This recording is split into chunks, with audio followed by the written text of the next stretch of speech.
Once again, I welcome you to our discipleship program. Today, we are discussing learning lesson number 13. Lesson number 13, the title is Obstacles in Discipleship. Obstacles in Discipleship. ఈ దినము మనము ధ్యానించినది పాఠము 13వ పాఠము అంశము శిష్యోక్తం యొక్క ఆటంకములు. శిష్యోక్తం యొక్క ఆటంకములు లేక శిష్యోక్తములో ఆటంకములు. మనం ప్రతి ఏ పని చేసినా కూడా దాంట్లో ఏముంటాయి? ఆటంకములు వస్తాయి. ఏ పని మనం చేసినా కూడా ఆటంకములు వస్తాయి. మనము ఇప్పుడు మన ఇంటికాడ నుంచి ఇక్కడికి వచ్చినాం. అందరం మన ఇంటికాడ నుంచి ఇక్కడికి వచ్చినాం. ఇంటికాడ నుంచి వచ్చినప్పుడు అంతా రోడ్ సాఫ్గా ఉంటుందా? ఎవ్వరు మనకు అడ్డం రాకుండా సాఫ్గా ఉంటుందా? కాదు కదా. మనం వచ్చే సమయంలో ఎన్నో అడ్డంకులు ఉంటాయి. ఎంతోమంది మనకు అడ్డం వస్తుంటారు. మరి మన హార్న్ కొడుతుంటాం, ఆగుతాము, బ్రేక్ వేస్తాము, అన్ని నడిపిస్తుంటాము కదా. ఆటంకులు ఎన్ని వస్తుంటాయి అంటే న్యాచురల్ అది. అదేవిధంగా మన జీవితంలో మరి ప్రతి విషయంలో మనకు ఆటంకాలు వస్తుంటాయి. హెల్త్ విషయంలో మనం చూసినట్టయితే మరి మనకి అందరికీ మంచి ఆరోగ్యం ఉంటుందని చెప్పేసి కదా అనుకుంటాం. మనం నాకు మంచి ఆరోగ్యం ఉండాలని, కానీ మనకేమొస్తుంటాయి? అనారోగ్యాలు వస్తుంటాయి, చిన్న చిన్న జబ్బులు వస్తుంటాయి కదా.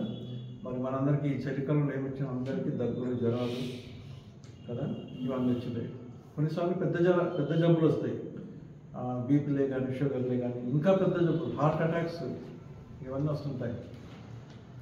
అదేవిధంగా ప్రతి విషయంలో ఆటంకాలు వస్తుంటాయి. మనకి ఫైనాన్షియల్గా, ఆర్థికంగా ఆటంకాలు వస్తుంటాయి. మన ఇల్లు గడవాలంటే ప్రాబ్లం అవుతుంది. కొన్నిసార్లు డబ్బులు లేకుండా, ఉద్యోగం లేకుండా అయిపోతుంటాం కదండి. మరి సడన్గా ఇంట్లో ఏదైనా ప్రాబ్లం వచ్చినప్పుడు చాలా మరి హాస్పిటల్కే కానీ దేనికైనా మన డబ్బులు చాలా పెట్టవలసి వస్తుంది. అప్పుడు ఆటంకం. ఈ విధంగా ప్రతి విషయంలో ఆటంకాలు కదండి. కనుక ఈ ఆటంకాలు ఏం చేయాలంటే మనము అధిగమించాలి. ప్రైజ్ ది లార్డ్, హల్లెలూయా. మరి యేసు నామములో మనము వాటన్నింటినీ బంధిస్తూ మనము ముందుకు వెళ్ళాలి కదండి. దేవుని స్తోత్రం, హల్లెలూయా. అదేవిధంగా శిష్యత్వంలో కూడా మరి ఆటంకాలు వస్తుంటాయి. మన శిష్యత్వం ఏ విధంగా శిష్యత్వం అంటే ఏంటి? మన యేసయ్యను వెంబడించడం కదా. యేసయ్యని వెంబడించడం. యేసయ్యను వెంబడించడంలో కూడా మనకి ఏమొస్తుంటాయి? మనకి ప్రాబ్లమ్స్ వస్తుంటాయి కదండి. మనకి ఆటంకాలు వస్తుంటాయి. ఈ ఆటంకాలు వచ్చినప్పుడు ఏం చేస్తుంటామంటే మనము మరి కొన్నిసార్లు ఎందుకు నాకు ఈ ఆటంకాలు అని చెప్పేసి చాలా ఆలోచన చేస్తుంటాం. ఆ విధంగా ఆలోచన చేసినప్పుడు సాతాను మనల్ని ఏం చేస్తాడు? మనని తన వశంలో చేసుకుంటాడు కదా. కనుక ప్రభు ఏమన్నాడు? మీ చింత యావత్తు నా మీద వేయడని చెప్పేసి మరి పేతురు అంటాడు కదా. పేతురులో మీ చింత యావత్తు ఆయన మీద వేయడు అంటాడు. యేసు ప్రభు ఏమన్నాడు? మీరు దేని కూడా చింతపడవద్దు అంటాడు కదా. మత్తయి సువార్త 6వ అధ్యాయంలో 30 నుండి 33 వరకు మనం చూసినట్లయితే మనం అక్కడ అనేక విషయాలు మనం చూస్తాం కదా. మరి ఏది మీరు చింతపడవద్దు అంటాడు. ఏ విషయం కూడా మీరు చింతపడవద్దు అంటాడు. కనుక మరి మన జీవితంలో ఏ ప్రాబ్లం వచ్చినా కూడా మనం ఏం చేయాలంటే మన దేవునికి అప్పగించాలి. ప్రయాసపడి భారం వహించిన సమస్త జనులారా నా యొద్దకు రండి, నేను మీకు ఏమిస్తానన్నాడు? విశ్రాంతిని ఇస్తాను. ప్రతి విషయంలో మనకు విశ్రాంతి. హెల్త్ విషయంలో విశ్రాంతి, ఆర్థిక ఇబ్బందులో మనకు విశ్రాంతి, లేక కుటుంబ ప్రాబ్లమ్స్లో మనకి విశ్రాంతి, లేక ఎనీథింగ్ కదా. మనకి ఏ విషయంలో మనకి హెల్ప్ కావాలో మనకి దేవుడు మనకి ఏం చేస్తాడైనా ఆయన విశ్రాంతి ఇస్తాడు. అంటే ఈ విల్ టేక్ ఓవర్. మనకి రెస్ట్ ఇస్తాడు. ఆయన మరి అన్నీ చూసుకుంటాడు కదండి. కనుక అందుకోసమే మరి మనము యేసు ప్రభువును వెంబడించేటప్పుడు ఆయన చెప్పిన రీతిగా మత్తయి సువార్త 6వ అధ్యాయంలో 33వ వచనంలో ఏమంటాడు? మొదట నా నీతిని, నా రాజ్యంలో వెతుకుడి, అప్పుడు ఇవన్నీ మీకు సమకూర్చబడతాయి అంటారు కదా. కనుక మనం ఆయన్ని వెంబడించాలి. అది మనం చాలా విషయం నేర్చుకున్నాము. సరే, మరి శిష్యత్వం సంఘం యొక్క ముఖ్యమైన పని. ఈ శిష్యత్వం అనేది సంఘంలో చాలా ఇంపార్టెంట్. ఇది సంఘంలో చాలా ఇంపార్టెంట్. ఏంటంటే సంఘంలో ముఖ్యమైన పనిది శిష్యత్వం. అంటే ప్రతి బిడ్డ, ప్రతి విశ్వాసి ఏం చేయాలంటే ఇంకొకరిని ఏం చేయాలా? శిష్యులుగా మార్చాలి కదా. 2 తిమోతి 2:2 అని చెప్పినాను ఒకసారి, గుర్తుందా? ఒక లెసన్లో 2:2 కదా. అంటే అది పాటలా ఉంది. 2T అంటే 2 తిమోతి 2:2 అంటే 2వ అధ్యాయము 2వ వచనం. అక్కడ ఏముంది? మరి నమ్మకమైన వారికి ఈ వాక్యం మీరు అప్పచెప్పాలని చెప్పేసి అక్కడ మనం చూస్తాం కదండి. కనుక ఏం అప్పచెప్పాలి? ఈ వాక్యం వాళ్ళకి అప్పచెప్పాలి కదా. కనుక మనం ప్రతి ఒక్కరు ఏం చేయాలి? ఇద్దరిని మనము కనిపెట్టాలి. ఇద్దరిని కనిపెట్టి ఏం చేయాలంటే వాళ్ళకి వాక్యం అందించాలి, ప్రభువులకు నడిపించాలి. అంతేకాకుండా వారు కూడా ప్రభు శిష్యులుగా మారాలి కదండి. శిష్యులుగా మారాలి అంటే శిష్యులుగా మార్చడం అంటే ఏంటి? మన వేషం మార్చడం కాదు, లేక ఏదో మరి మన దుస్తులు మార్చుకొని ఇంకా వేరేగా. ఇప్పుడు మనం చూస్తుంటాం చాలామంది దుస్తులు మార్చుకొని ఎక్కడెక్కడో పోతుంటారు కదా. ఆ విధంగా మనం దుస్తులు మార్చుకొని వారికి అట్లా కాదు. మనం ఎట్టున్నాం అంతే, ప్రైజ్ ది లార్డ్, హల్లెలూయా. కానీ మన హృదయము మారిపో, ప్రైజ్ ది లార్డ్, హల్లెలూయా. హృదయం మారిపో. కనుక ఆ విధంగా 2:2 అంటే ఏంటంటే మనకిచ్చిన వాక్యాన్ని మనం ఏం చేయాలంటే ఇద్దరికి కనీసం ఇద్దరికి మనము ఏం చేయాలా? ఒకసారి చదవండి 2 తిమోతి 2వ అధ్యాయం 2వ వచనం. నా అంశం కాదు, అయినప్పటికీ మనకి అవసరమైన వాక్యం కనుక చదువుకుందాం. 2 తిమోతి 2వ అధ్యాయం 2వ వచనం.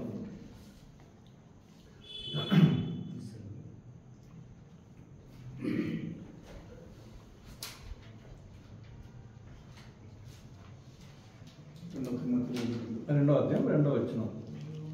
నీవు అనేక సాక్షుల ఎదుట నా వలన విన్న సంగతులను ఇతరులకు బోధించుటకు సామర్థ్యం గల నమ్మకమైన మనుష్యులకు అప్పగింపుము. ఏమంటున్నాడు? నమ్మకమైన వారికి ఏం చేయాలి? మనము ఈ వాక్యం అప్పగించాలి. అంటే అక్కడ ఒకళ్ళకని ఇద్దరికని కాదు, 10 మంది అని అక్కడ చెప్పలేదు. కానీ నేను ఆ వాక్యం బట్టి నేను ఇద్దరికని చెప్తున్నాను కదా. 2:2 అని ఇద్దరికన్నా చెప్పాలా, కనీసం ఇద్దరికన్నా మనం చెప్పాలి. మన జీవితంలో, క్రైస్తవ జీవితంలో, వ్యక్తిగత జీవితంలో ఎంతమంది చెప్పాలి మనం? కనీసము ఇద్దరికి. అంటే కేవలం చెప్పడం కాదు, వాళ్ళకి చెప్పాలి, వాళ్ళని ప్రభులోకి రప్పించాలి, వాళ్ళకి రక్షణ మనము చూపించాలి. అంతేకాకుండా వాళ్ళని నడిపించాలి, అంతేకాక వాళ్ళ శిష్యులుగా మారాలి. అంటే అది మనం ఏం చేయాలి? పట్టుదలతో మనము ఒక డిటర్మినేషన్ అదని పట్టుదల చేస్తూ మనం ముందుకు వెళ్ళాలి. కనుక శిష్యత్వము సంఘము యొక్క ముఖ్యమైన పని కదండి. శిష్యత్వము సంఘములో ముఖ్యమైన పని, లేక సంఘం యొక్క ముఖ్యమైన పని. అది చాలామంది అంత పట్టించుకోరు కదండి. సంఘములలో మరి ఈ శిష్యత్వం మీద అంత పట్టించుకోరు. కానీ మన శిష్యత్వం నుంచి నేర్చుకుంటున్నాం కాబట్టి మరి మనము ఏం చేయాలంటే మరి మనము వెళ్ళాలి, ఆ విధంగా చేయాలి. Discipleship is the important work of the church. Discipleship is the important work of the church. ప్రభు యొక్క గొప్ప ఆజ్ఞను నెరవేర్చుట కదండి. సంఘంలో ప్రాముఖ్యమైన ఏంటి? ప్రభు యొక్క గొప్ప ఆజ్ఞను నెరవేర్చుట. It is fulfilling the great commission of our lord కదండి. Fulfilling the great commission of our lord. ప్రభు యొక్క గొప్ప ఆజ్ఞ అంటే ఏంటి? చివరి ఆజ్ఞ. ఎక్కడది? మత్తయి సువార్త 28వ అధ్యాయంలో 18, 19, 20 వచ్చిన మనం చూసాం కదా. మీరు వెళ్ళి సర్వలోకములకు సువార్త ప్రకటించుడి అని అంటాడు కదండి. కనుక దేవుని పిల్లలారా, మరి ప్రభు యొక్క గొప్ప ఆజ్ఞను నెరవేర్చడమే మరి సంఘం యొక్క పని. ప్రైజ్ ది లార్డ్, హల్లెలూయా.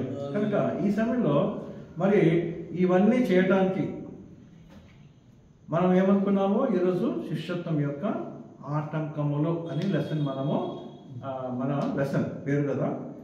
అయితే 3 ప్రాముఖ్యమైన ఆటంకములు మనము చూద్దాం. శిష్యత్వం యొక్క ప్రధాన ఆటంకములు, three main obstacles of discipleship కదండి. మొదటిది ఏంటంటే ప్రభు యొక్క గొప్ప ఆజ్ఞకు అవిధేయత. మొదటిదంటే ప్రభు యొక్క గొప్ప ఆజ్ఞకు అవిధేయత, disobedience to the lord's command, లేక disobedience to the lord's great commission. ఈ మత్తయి సువార్త 28వ అధ్యాయంలో మరి ఆ మాటలు ఏమంటారంటే, మీరు వెళ్ళి సర్వలోకానికి సువార్త ప్రకటించడి. అది మనం చదువుతాం ఇప్పుడు. దాన్ని ఏమంటారంటే ద గ్రేట్ కమిషన్ అంటారు. అంటే దేవుడు మనల్ని కమిషన్ చేసినాడు, అంటే ఒక పని అప్పచెప్పినాడు అనమాట. ఒక పని అప్పచెప్పి ఇది మీరు చెయ్యండి అని చెప్పినాడు. ఎప్పుడు? ఇంకా లాస్ట్ ఆయన ఆరోహణం అవుతాడు, ఆయన పరలోకానికి వెళ్ళిపోతాడు. ఆ టైంలో అప్పుడు ఈ మాట చెప్పి తను పరలోకానికి వెళ్ళిపోతాడు. కనుక మొదటిది ఏంటంటే ప్రభు యొక్క గొప్ప ఆజ్ఞకు అవిధేయత, disobedience to the lord's great command or great commission. Mattayi సువార్త చదువుకుందాం 28వ అధ్యాయము 19-20 వచనం మనం చదువుకుందాం. Matthew chapter 28 verses 19 and 20. కాబట్టి మీరు వెళ్ళి సర్వజనులను శిష్యులుగా చేయుడి అంటున్నారు. తర్వాత తండ్రి యొక్కయు కుమారుని యొక్కయు పరిశుద్ధాత్మ యొక్క నామములోనికి వారికి బాప్తిజము ఇచ్చుచు నేను మీకు ఏ సంగతులను ఆజ్ఞాపించితునో వాటన్నిటినీ గైకొనవలనని వారికి బోధించవలను. చూడండి ఎన్ని విషయాలు అక్కడ చెప్పినాడో. ఇది సంఘంలో ఏమైపోతుందంటే నిర్లక్ష్యం అయిపోతుంది. అంటే కొన్నిసార్లు మన పరిస్థితులను బట్టి మనం నిర్లక్ష్యం చేస్తుంటాం కదండి. కొంతమంది చేస్తుంటారు కదండి. కొన్ని సంఘాలు, కొన్ని సంస్థలు, స్వార్థ సంస్థలు వాళ్ళు చేస్తూనే ఉన్నారు. కానీ ఒకసారి మనం కూడా మరి ఈ విషయంలో మనం చేస్తున్నామా, నేను చేస్తున్నానా అని మనం పరీక్షించుకోవాలన్నమాట. మరోసారి ఆ వాక్యం చదువుకుందాము. మత్తయి సువార్త 28-19-20 వచనాలు. కాబట్టి మీరు వెళ్ళి ఇక్కడ ఏమంటా అంటే ఈ వాక్యం మనం ఎప్పుడు తీసుకున్నాము? మనం స్టార్ట్ చేసినప్పుడు తీసుకున్నాం ఈ వాక్యం కదా. మన ఫస్ట్ లెసన్లో ఈ వాక్యం మనము తీసుకున్నాం కదండి. మరి డాక్టర్ రమేష్ గారు కూడా మరి ఆయన మరి మన గెస్ట్ స్పీకర్కి వచ్చినప్పుడు ఆయన కూడా ఇదే వాక్యము తీసుకున్నాడు. కానీ ఇది ప్రాముఖ్యం అన్నమాట. డిసైపుల్షిప్కి ఏంటి ప్రాముఖ్యమో ఈ వచనం చాలా ప్రాముఖ్యం. ఎందుకంటే అక్కడ శిష్యత్వం గురించి ప్రభు చెప్తాడు కదా. కాబట్టి మీరు వెళ్ళి సమస్త జనులను అంటున్నారంటే అంటే అందరికి మనం చెప్పాలి కదండి. మనం చెప్పాలి, దేవుని స్తోత్రం, హల్లెలూయా. ఏమని చెప్పాలి? యేసు ప్రభు రక్షకుడు, యేసు ప్రభు పాపలను క్షమించడానికి ఈ లోకానికి వచ్చినాడు. మన పాపం ఒప్పుకుంటే యేసు ప్రభు మనల్ని క్షమిస్తాడు. మన పాపములను ఆయన రక్తం చేత కడిగి వేస్తాడు. తర్వాత మనకేమవుతుంది? మరి మనం ఆయనని మన ప్రభువుగా అంగీకరించినప్పుడు అప్పుడు ఏమవుతుంది? మనకి ఆయన పరలోక రాజ్యంలో స్థానం ఇస్తాడు, నిత్య జీవితం మనకి ఇస్తాడు కదండి. అదనమాట, అది మనం చెప్పడం. అంతేకాకుండా అది ప్రభు, అది రక్షణ పొందిన తర్వాత నెక్స్ట్ ఏం చేయాలి వాళ్ళు కదా? మరి ప్రభుని వెంబడించటం. యేసు ప్రభు మరి మొదటిగా ఆయన సువార్త ప్రకటన స్టార్ట్ చేసినప్పుడు మరి శిష్యులను మరి ఒక్కొక్కరు చూసినప్పుడు ఏమన్నాడు? నన్ను వెంబడించుడి, నేను మిమ్మల్ని ఏం చేస్తాను? మనుషులను పట్టు జాలరులుగా చేస్తాను అన్నాడు కదా. ఏమన్నాడు? Follow me and I will make you fishers of men. అంటే మీరు చేపలు పడుతున్నారు, కానీ మిమ్మల్ని ఏ విధంగా మారుస్తాను? మనుషులను పట్టు జాలరుగా నేను చేస్తాను. అంటే మనం ఏ విధంగా ఉండాలంటే మరి మనుషులను పట్టు జాలరుగా ఉండాలి. అంటే కుయుక్తుతో కాదు మనం చేసే పని. ఎటువంటిది అది? కుయుక్తుతో కాదు మనం చేసేది. మరి యేసు ప్రభు యొక్క మాటల చేత మరి ఆయన మాటలు చెప్పి మనము మరి ప్రభులోకి నడిపించాలి, వెంబడించాలి కదండి. కనుక మరి ఏమనంటే మీరు కాబట్టి మీరు వెళ్ళి సమస్త జనులకు శిష్యులుగా చేయుడి అని మొదటిగానే చెప్పేసినాడు. ఏమన్నాడు? శిష్యులుగా మీరు వాళ్ళని చేయుడు. శిష్యుడు అంటే ఎవరు? వెంబడించేవాడు శిష్యులు కదండి. మనం చాలా నేర్చుకున్నాం. శిష్యుడు అంటే ఎవరు? వెంబడించేవాడు, మంచి మరి యొక్క స్టూడెంట్గా ఉండేవాడు, ఒబీడియంట్గా ఉండేవాడు కదండి. కనుక మరి మనం చూస్తున్నాం ఏంటంటే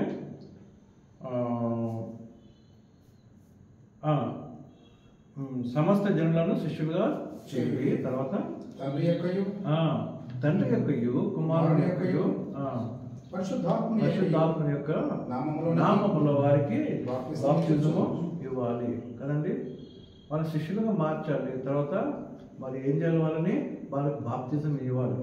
ప్రైజ్ ద లార్డ్, హల్లెలూయా. వాళ్ళకి బాప్తిజం ఇవ్వాలి. అంటే వాళ్ళ బాప్తిజం ఏమిటంటే వాళ్ళు దేవుని రాజ్యంలో అంటే బాహాటముగా వాళ్ళు ఒప్పుకుంటున్నారు. ఏంటంటే నేను యేసు ప్రభువుని నమ్ముకున్నాను అని బాహాటముగా వాళ్ళు ఒప్పుకుంటున్నారు అన్నమాట. అది ఏంటంటే బాప్తిజం కదండి. ప్రభువుని నమ్ముకున్నప్పుడు వాళ్ళు మరి ఏదైనా మీటింగ్లో ఎవరైనా చెప్పినప్పుడు ఈ విధంగా మీటింగ్లో మరి వాళ్ళు ప్రభువుని నమ్ముకుంటారు. కానీ బాప్తిజం అనేది ఎక్కడ తీసుకుంటారు? నీళ్ళల్లో తీసుకుంటారు. నీళ్ళని తీసుకున్నప్పుడు ఏమవుతుంది? 10 మంది చూస్తారు. 10 మంది చూసినప్పుడు ఏమవుతుందంటే అదే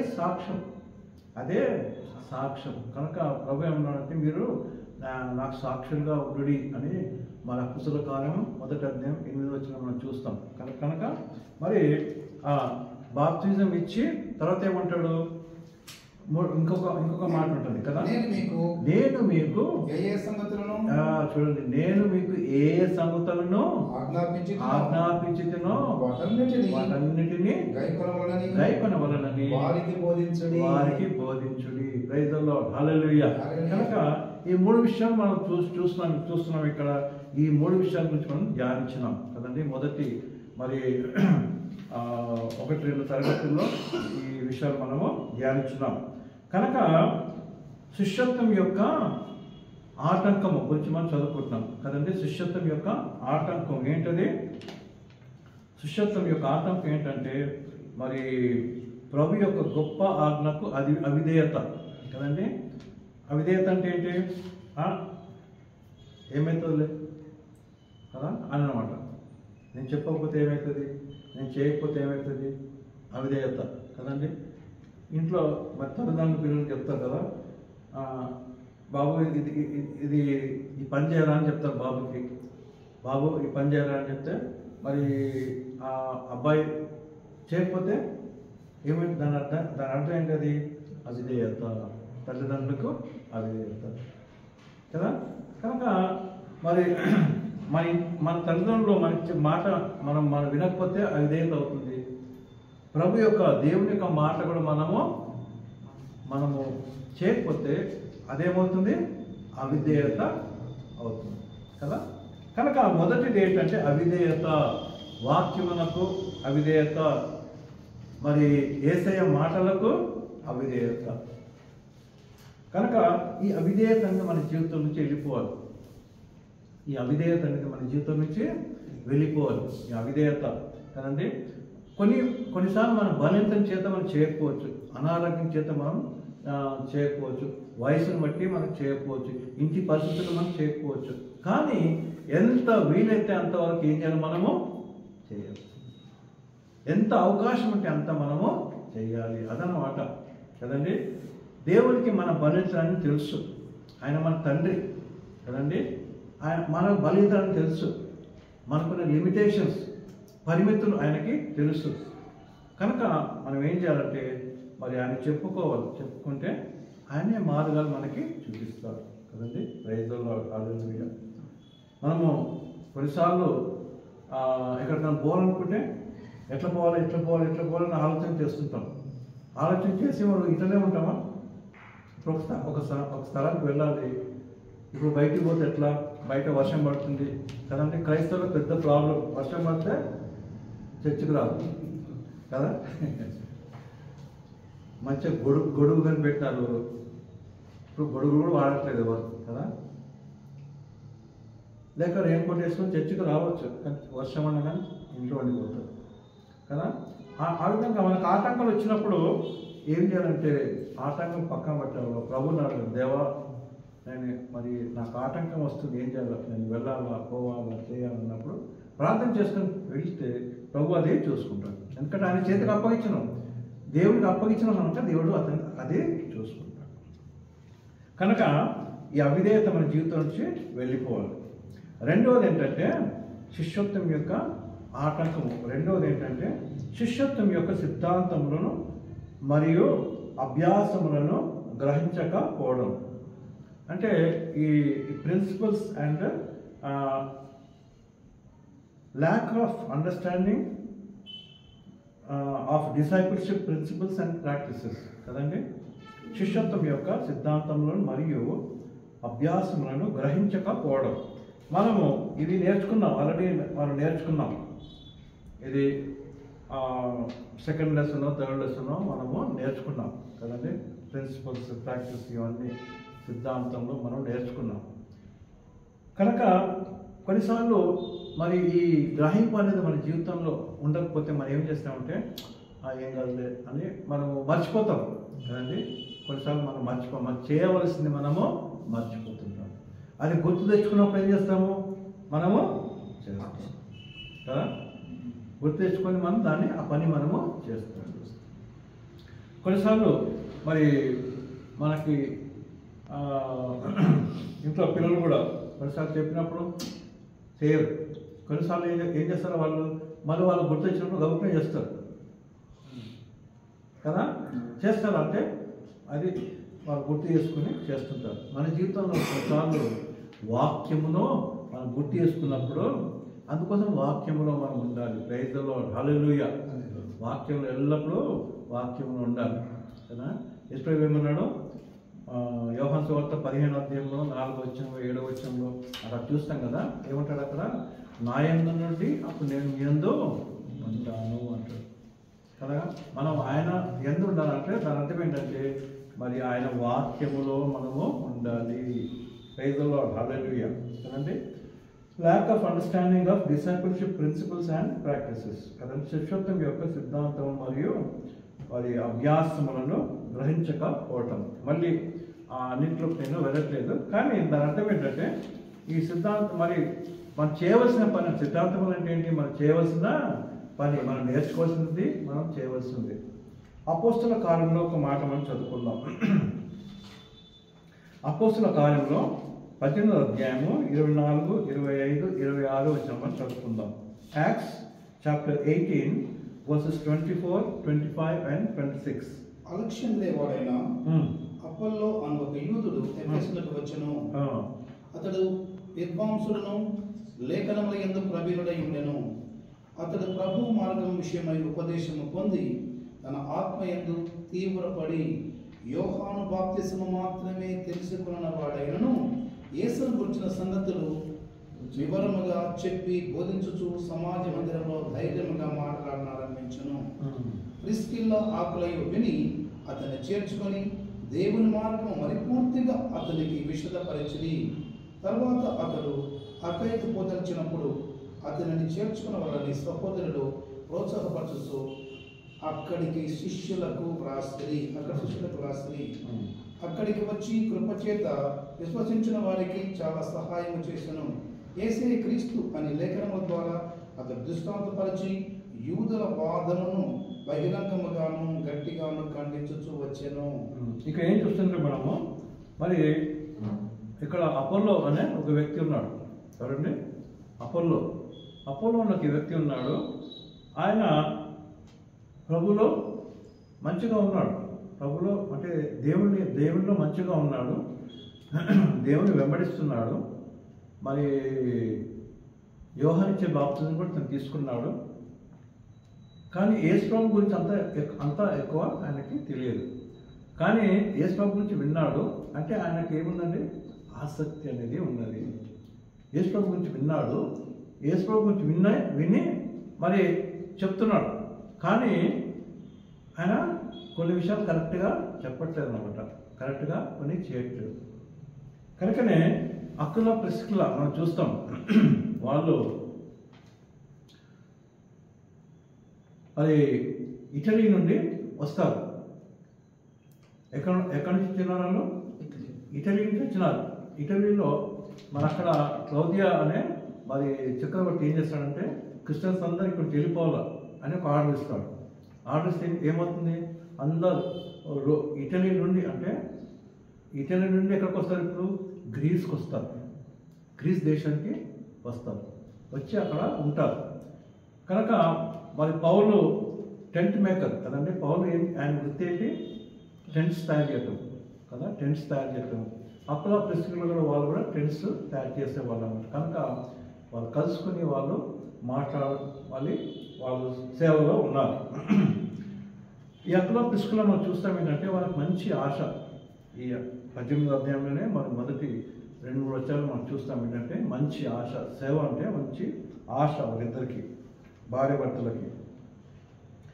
ఇక్కడ 18వ అధ్యాయం 24 వచ్చిన మనసు చదువుకుందాం కదా. 24 చదువు. అలెగ్జాండ్రియా అంటే పట్టణం అనమాట. అలెగ్జాండ్రియా అనేది ఏంటది? పట్టణం ఉన్నది. అలెగ్జాండ్రియా పట్టణం అంటే ఇప్పుడు ఈజిప్ట్లో ఉంది. ఈజిప్ట్ దేశంలో అలెగ్జాండ్రియా అనే పట్టణం ఉన్నది. అంటే అక్కడ నుంచి వచ్చిన వ్యక్తి అనమాట. కనుక అలెగ్జాండ్రియాలో వాడైన అపోలో ఒక యూదుడు ఎఫెసునకు వచ్చాడు. అపోలో అనే యూదుడు ఎక్కడికి వచ్చినాడు? ఎఫెస్ ఎక్కడ ఉంది? గ్రీస్ దేశంలో ఉంది కదండి.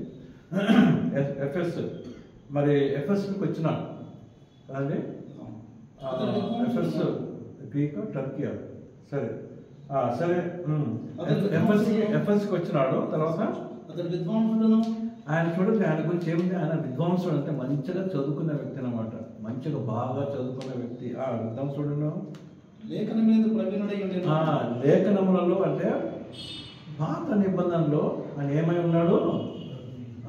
మంచిగా ప్రవీణుడు, అంటే బాగా అనేక విషయాలు పాత నిబంధనలో ఆయనకి తెలుసు అన్నమాట. తర్వాత ప్రభు యొక్క మార్గము ఏం చేస్తున్నాడు ఆయన? ప్రభు యొక్క మార్గంలో విషయమై ఉపదేశం పొంది ఆత్మయందు తీవ్రపడి యోహాను బాప్తిసం మాత్రమే తీసుకున్న వాడైనను యేసును గురించిన సంగతులు వివరముగా చెప్పి బోధించుచు సమాజ మందిరములో ధైర్యముగా మాట్లాడాలనిపించెను. ఇక్కడ మనం చూస్తున్నాం ఏంటంటే తను మరి బాప్తిజం యోహాను యొక్క బాప్తిజం తీసుకున్నట్టే యేసయ్య. మరి ఇప్పుడు ఇక్కడ ఏం చదువుకున్నాం మనం? మత్తయి సువార్తలో 28వ అధ్యాయంలో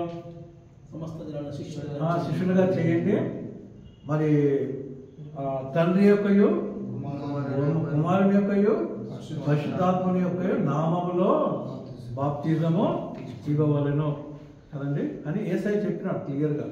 అయితే అది ఈయనకు తెలియదు అనమాట. ఈయనకు తెలియదు. అయితే అయినప్పటికీ సేవ చేస్తున్నా. అంటే యేసయ్య గురించి ఇంకా చాలా ఎక్కువ తెలియదు అనమాట. యేసయ్య మరి అప్పుడు ఏమవుతుందంటే మరి పాత నిబంధన విషయాలు ఈ విధంగా మీరు ఉండండి, ఈ విధంగా ఉండండి, ఈ విధంగా ఉండండి చెప్పేసి అవే చెప్పడము జరుగుతుంది కదా. కనుక అక్కడ ప్రిస్కిలు ఏం చెప్పినారంటే వాళ్ళు ఏం చేసినారంటే ఆయనని కలుసుకొని చేర్చుకొని దేవుని మార్గంలో ఏం చేసినారు? మరి పూర్తిగా అతనికి విషిత పరిచయం అంటే ఎక్స్ప్లెయిన్ చేస్తున్నమాట. బాగా చెప్పిన యేసు ప్రభు గురించి చెప్పిన అంటే ఆయన బోధలు ఇవన్నీ ఏం చేస్తారు? ఆయనకి మరి బాగా చెప్పారు కదండి. కనుక దేవుడు ఎందుకు మరి యేసయ్య బోధ ఎందుకు ఇంపార్టెంట్ అంటే ఆయన మన రక్షకుడు. ప్రైజ్ ది లార్డ్, హల్లెలూయా కదండి. కనుక ఆయన మాటల్లో మనం ఉండాలి. ఈయన మాటలు విని వాటి చొప్పున మరి చేయువాడు బండ మీద తన ఇల్లును కట్టుకుని బుద్ధిమంతుని పోలి ఉండను. గాలి వచ్చును, వరద వచ్చును, కానీ దానికి ఏమీ కాదు. ప్రైజ్ ది లార్డ్, హల్లెలూయా. కనుక దేవుడు మరి మన జీవితంలో ఏంటంటే మరి డిసైపుల్షిప్ ప్రిన్సిపల్స్ అండ్ ప్రాక్టీసెస్ మనకి చాలా అవసరం. అంటే మనం నేర్చుకున్నాము, ఇవన్నీ మనం బయట నుంచి తీసుకోలేదు. లోక సంబంధంగా ఏదో బుక్ నుంచి మనం తీసుకుని ఇవన్నీ ఎక్కడ తీసుకున్నాం? మనము బైబిల్ నుండే తీసుకుంటున్నాం కదండి. కనుక ప్రతిదీ బైబిల్ నుంచే తీసుకున్నాం. కనుక మరి బైబిల్ అనుసారంగా మనము వెళ్ళాలి. మరి యేసయ్య చెప్పిన మాటల్లో మనము ముందుకు వెళ్ళాలి. మూడోది ఏంటంటే లేజినెస్. మూడోది ఆటంకం, శిష్యత్వం యొక్క ఆటంకం ఏంటమ్మా చెప్పండి? మూడోది అది లేజినెస్, అంటే సోమరితనము. ఏంటది? సోమరితనము. మనందరికీ సోమరితనం అనేది మనకి సహజంగా ఉంటుంది కదా. మరి పొద్దున్న లెగాలంటే మనకి సోమరితనంగా ఉంటుంది. పొద్దున్న లెగాలంటే లేస్తామా? లెగవు కదా. కొన్నిసార్లు మనం అలారం పెట్టుకొని కూడా లెగవు. ఇప్పుడు ఫోన్ వచ్చేసింది, ఫోన్లో కూడా మనం టైం పెట్టుకుంటాము, అలారం వస్తుంది. అప్పటికి మనం ఏం చేస్తుంటాం? దాన్ని పక్కన పెట్టేస్తుంటాం కదండి. కనుక సోమరితనం, నేను చెప్పినాను కదా, వర్షం వస్తే ఇవాళ చర్చుకొద్దులే అని చెప్పేసి మానేస్తాం. ఈ విధంగా మరి ఏ ప్రాబ్లం వచ్చినా కూడా మరి కొన్నిసార్లు చుట్టాలు వస్తే ఇంకా చర్చుకొద్దులే అని చర్చికి చుట్టాలను కూడా తీసుకురావాలి చర్చికి. ఇలా అది మరి వాళ్ళ బాబాయ్ తీసుకొచ్చినాడు కదా, చాలా సంతోషం. ప్రైజ్ ది లార్డ్, హల్లెలూయా. అట్లా ఉండాలా, అది అన్నమాట. మన ఎవరైనా వస్తే కూడా వాళ్ళని మనం తీసుకొని రావాలి, వాళ్ళు కూడా వాక్యం వింటారు కదా. కనుక మరి ఏమవుతుందంటే మనము ఆగిపోతుంటాం. అది వేరే విషయము, అది కూడా ఒక ఆటంకమే. కానీ ప్రాముఖ్యమైన ఆటంకం ఏంటంటే సోమరితనం కదండి. కనుక మన జీవితంలో సోమరితనం అనేది మంచిది కాదు. పాత నిబంధనలు చూస్తాం ఏంటంటే మరి సామెతల్లో సోమరితనం గురించి చాలా విషయాలు అని చెప్తారు కదా. సోమరి చీమల దగ్గరకు వెళ్ళుము అని మనం చూస్తాం కదండి. చీమలు చాలా కష్టపడతాయి, ఎప్పుడు రెస్ట్ తీసుకో. చీమలు అసలు రెస్ట్ తీసుకో, ఎప్పుడు పనిచేస్తూనే ఉంటాయి, అవి పనిచేస్తూనే ఉంటాయి. ఆ చీమ పుట్టలు కడుతూనే ఉంటాయి కదండి. ఇది అయిపోతే ఇంకోటి కడుతుంది, ఇదంతా ఇంకోటి కడుతూనే వెళ్తుంటాయి. ఇంకో బిజీ బీ అంటారు. బిజీ బీ అంటే బీ అంటే ఏంటి? ఇది మన హనీ బీ, తేనెటీగ. అది చాలా బిజీగా ఉంటుంది. తేనెటీగలు ఎప్పుడు రెస్ట్ తీసుకో పోతుంటాయి. నెక్టార్ ఏముంటుంది? పూల్లో ఉండే ఏంటది? మకరం, లేక పూలో ఉండే మధు, అది తీసుకొని వచ్చేసి ఆ తేనెటీగలో ఏముంటుందండి? తేనె పట్టు అంటేనా? దాన్ని నింపుతూ ఉంటాయి పోయి, మళ్ళీ దానికి అంటే దానికి ఎంత ఉంటుంది? అది తేనె ఇంత ఉంటుంది కదా, మళ్ళీ దాంట్లో ఎంత ఉంటుంది? దాన్ని అది నింపుకునేది ఇంత ఉంటుందేమో. అయినా తీసుకొని వచ్చి దాన్ని నింపి మళ్ళీ పోయి అంటే పోతూనే ఉంటుంది, తెస్తూనే ఉంటుంది కదండి. దేవుని స్తోత్రం, హల్లెలూయా కదండి. ఎంత కష్టపడతాయి కదా తేనెటీగలు, చీమలు కదండి. సామెతలు 6వ అధ్యాయము 9, 10, 11 వచనాలు చదువుకుందాము. సామెతలు 6వ అధ్యాయం 9, 10, 11.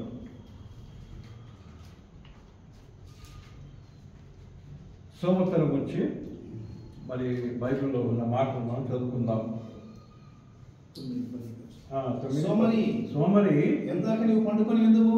ఏమంటాడంట? సోమరి ఎందాక నీవు పండుకొని ఎందువు అని అంటున్నాడు. ఎందాక పండుకొని ఉండేదవు, ఎప్పుడు నిద్ర లేచేదవు. ఇక కొంచెం నిద్ర చేదనని, కొంచెం కొనికేదనని, కొంచెం సేపు చేతులు ముడుచుకొని పరుండేదనని నీవు అనుకుంటుంది. ఇప్పుడు చలికాలం అదే అవుతుంది. కొద్దిసేపు ఇంకా చేతులు ముడుచుకొని కొద్దిసేపు పడుకుంటాను కదా, ఇంకా కొద్దిసేపు రక్క కప్పుకొని పడుకుంటాము. కానీ ఆ తర్వాత ఏమైందంట? అందుచేత దోపిడిగాడు ఏం చేస్తాడంట? దోపిడిగాడు వచ్చినట్టు దారిద్రము కదా. దారిద్ర్యం అంటే దరిద్రం అంటాం మనం. బైబిల్లో దారిద్ర్యం ఉంది. దరిద్రము నీ యొద్దకు వచ్చును. ఆయుధదారుడు వచ్చినట్టు లేమి నీ యొద్దకు వచ్చును. అంటే మనము ముడుచుకొని పడుకుంటే వచ్చేది పనికి పోము అనుకో. పనికి పోకపోతే ఏమైతే జీతం ఇస్తారా? ఆ రోజు జీతము కట్. కదండి. చేస్తేనే ఇస్తాను.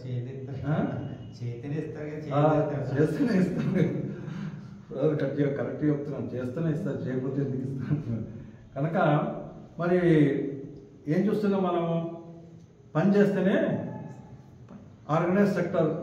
ఇప్పుడు మనం గవర్నమెంట్ జాబ్స్ ఉన్నాయి, అక్కడ ఏం చేస్తారు, ఇక పోకపోతే క్యాజువల్లీ పెట్టేస్తారు. క్యాజువల్లీ పెట్టేసి నేను రాలేకపోతానంటే ఓ క్యాజువల్లీ శాంక్షన్ అని చెప్పేసి వాళ్ళు రాసిస్తారు, శాంక్షన్ చేస్తారు, అయిపోతుంది. కానీ సాధారణంగా దేని బిడ్డలారా ఏం చూస్తామంటే మనము మరి పని చేస్తేనే మనకి డబ్బులు ఉంటాయి కదండి. పని చేస్తేనే మనకి డబ్బులు ఉంటాయి, బిజినెస్ చేసుకుంటేనే కొద్దిగా మనకు డబ్బులు ఉంటాయి కదండి. కనుక పని చేయాలి, వీలైతే బిజినెస్ కూడా మనము చేసుకోవాలి. బిజినెస్ చేసుకుంటే తప్పేం లేదు కదండి, కదా, బిజినెస్ చేసుకుంటే తప్పేం లేదు. కానీ మన మనసు అంతా డబ్బు మీద ఉండదు, అదనమాట ఇంపార్టెంట్ కదండి. మన మనసు అంతా ఎవరి మీద ఉండొద్దు, డబ్బు మీద ఉండొద్దు. మన మనసు కదా దేవుని మీద ఉండాలి. కనుక ఈ లేజినెస్ అనేది మనం చూస్తున్నాం ఏంటంటే సోమవారం అనేది ఏ ప్రభావం ఉంటున్నాడంటే ఎందాక నిద్రపోతావు అని చెప్పి తర్వాత ఏమన్నా ఇంకా అయిపోయింది 11 అయిపోయిందా, అయిపోయింది కదా, ఓకే. కనుక ఇక్కడ ఏం చూస్తున్నామంటే మరి ఈ విషయాలు 9 అదే సామెతలు 6 వచ్చిన అనుకుంటా కదా, చీమల ఇద్దరు పొమ్మని చెప్పేసి అక్కడ చూస్తాం. కనుక 9 నుంచి 11 వచనాలు, ఎన్ని 5 వచనాలు 6 వచనాలు మొత్తం దేని గురించి, సోమర్తనం గురించి. సోమర్తనం నువ్వు ఉండొద్దని చెప్పేసి తను చెప్తున్నాడు. అంతేకాకుండా మరి 18వ అధ్యాయంలో మనం చూద్దాం. సామెతలు 9వ వచనం చూసినట్లయితే అక్కడ మరి సోమర్తనం గురించి ఒక మాట మనం చదువుకుంటాం. Proverbs 18:9. పనిలో జాగు చేయవాడు నష్టము చేయవానికి సోదరుడు. పనిలో జాగు చేయువాడు, పనిలో జాగు చేయుంటే తను పనిని నిర్లక్ష్యం చేయవాడు అనమాట. నిర్లక్ష్యం చేయవాడు నష్టం చేసేవానికి సోదరుడు, ఫ్రెండ్ అయిపోతాడు అనమాట. ఎవడైతే నష్టం చేస్తుంటాడో వానికి ఫ్రెండ్ అయిపోతాం. ఎట్లా, మనం పని చేయకుండా ఉండి పనికి వచ్చి నిర్లక్ష్యం చేసుకుంటా ఉంటే ఆ విధంగా మనము ఎగ్జామ్ అంటే ఆ విధంగా తను మరి కంపేర్ చేసి చెప్తున్నాడు అనమాట కదండి.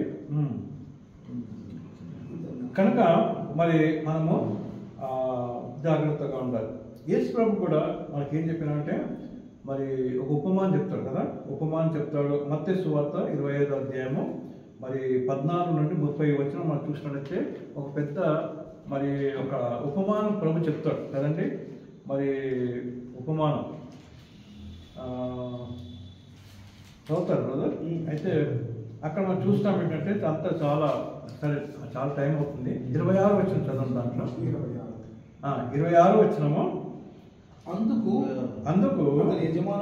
అతని యజమానుడు చూసి సోమరమైన చెడ్డదాసుడా. యజమానుడు ఎవరు చూస్తున్నాడు, దాసుడు చూస్తున్నాడు. ఏమంటున్నాడు, నేను సోమరి అయిన చెడ్డదాసుడా అంటున్నాడు. అంటే సోమరి వాడికి ఏ పేరు వస్తుందండి, చెడ్డదాసుడా అని పేరు వస్తుందంట. పని చేసేవాడికి మంచి దాసుడా అని పేరు వస్తుంది, పని చేయని వాడికి చెడ్డ దాసుడా అని. ఇది మరి చాలా అవమానకరమైన మాట కదండి. ఇది చాలా అవమానకరమైన మాట. పని చేయకపోతే ఏం చేస్తుంటారు కొంతమంది, పనులలో ఏం చేస్తుంటారు అంటే చాలా మంది ఉన్నారు అనుకోండి, కొంతమంది ఏం చేస్తారు, పని చేయరు, తప్పించుకుంటారు. నేను చాలా గమనించినాను. నేను కూడా మరి 2031 సంవత్సరాలు చేసినాను కదా. కొన్ని దగ్గర కొంతమంది పని చేయరు, తప్పించుకొని వేరేతో ముచ్చట పెడుతుంటారు. మరి అది ఏందో అర్థం కాదు మనకి కదండి. వాళ్ళకి చెప్పిన పని కూడా చేయరు, వాళ్ళు చెప్పిన పని కూడా చేయకుండా ఏం చేస్తారంటే వాళ్ళు వేరేతో ముచ్చట పెడుతుంటారు. కనుక ఇంకా వేరే కంపెనీస్లో అయితే లేకపోతే వేరే విషయాల్లో మనం చూసినట్టయితే మరి ఆ పని చేయకుండా వెళ్ళిపోతుంటారు, వెళ్ళిపోయి గంటలు రారు. కనుక ఇక్కడ ఏం చూస్తున్నామంటే మరి సోమర్తనం లేక నిర్లక్ష్యం ఇవన్నీ మంచిది కాదని చెప్పేసి మరి ఈ ఉపమానం మనం చూస్తున్నాం. మంచి ఉపమానం కదండి. కనుక 25వ అధ్యాయము 26వ వచనంలో మరి ఆ పని చెయ్యని ఆ సోమరివాడు కదండి, అతని గురించి ఏం చెప్తున్నాడు ప్రభు? సోమరి అయిన చెడ్డదాసుడా అని చెప్తున్నాడు కదండి. కనుక అంటే ఇక్కడ ఏమంటా అంటే అతనికి ఒక తలాంత్ ఇస్తే ఆయన మరి ఇన్సల్ట్ అయిపోయినాడు. నాకు ఒకటే తలాంత్ ఇచ్చినాడు, అందరికీ 5 ఇచ్చినాడు, 10 ఇచ్చినాడు, నాకు ఒకటే ఇచ్చినాడు అని చెప్పేసి తను ఇన్సల్ట్ అయిపోయి ఏం చేస్తాడు, దాన్ని మట్టిలో దాచిపెట్టేస్తాడు కదా.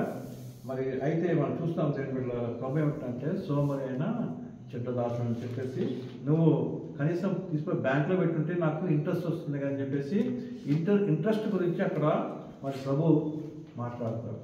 అంటే మన డబ్బులు వేస్ట్ కావద్దు అని ఇక్కడ మనం చూస్తున్నాం కదండి.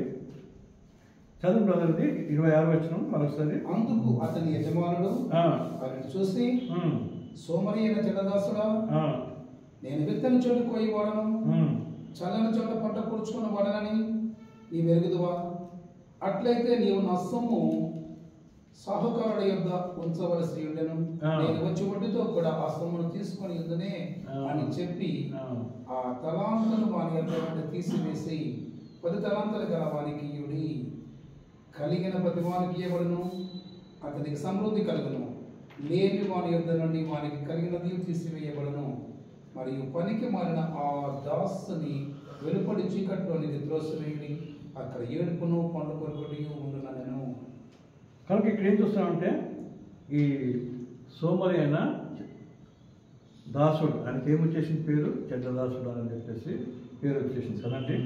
ఆయన మరి చెప్పిన పని చేయకుండా మరి ప్రభు ఏమన్నాడంటే నువ్వు కనీసం బ్యాంకులో వేస్తుంటే నాకు ఇంట్రెస్ట్ వస్తుంది కదా అంటున్నాను కదండి.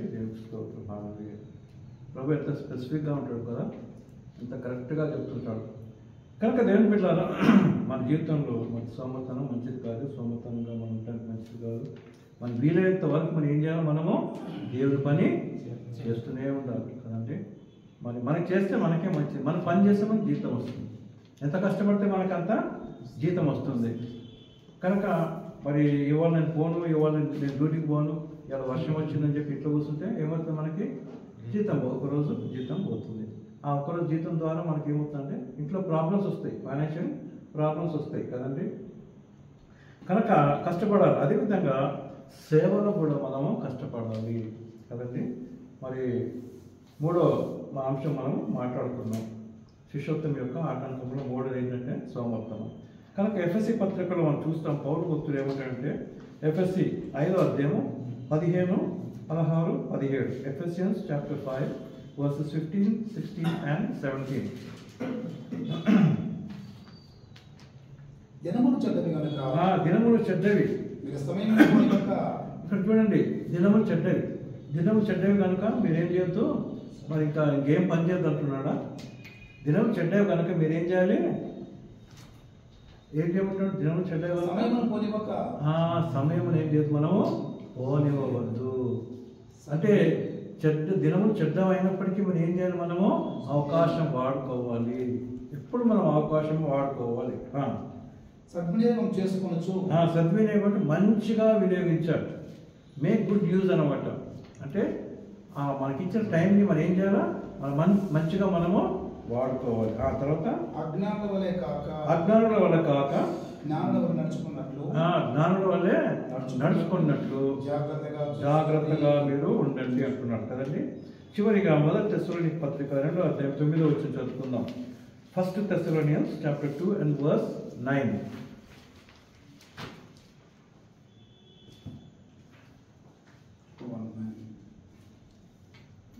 అవును సహోదరులారా, మా ప్రయాసము కష్టమును మీకు జ్ఞాపకం ఉన్నది కదా. మేము మీలో ఎవరికైనా భారముగా ఉండకూడదని రాత్రింబగలు కష్టం చేసి. ఏ విధంగా చేస్తున్నాడు ఆయన?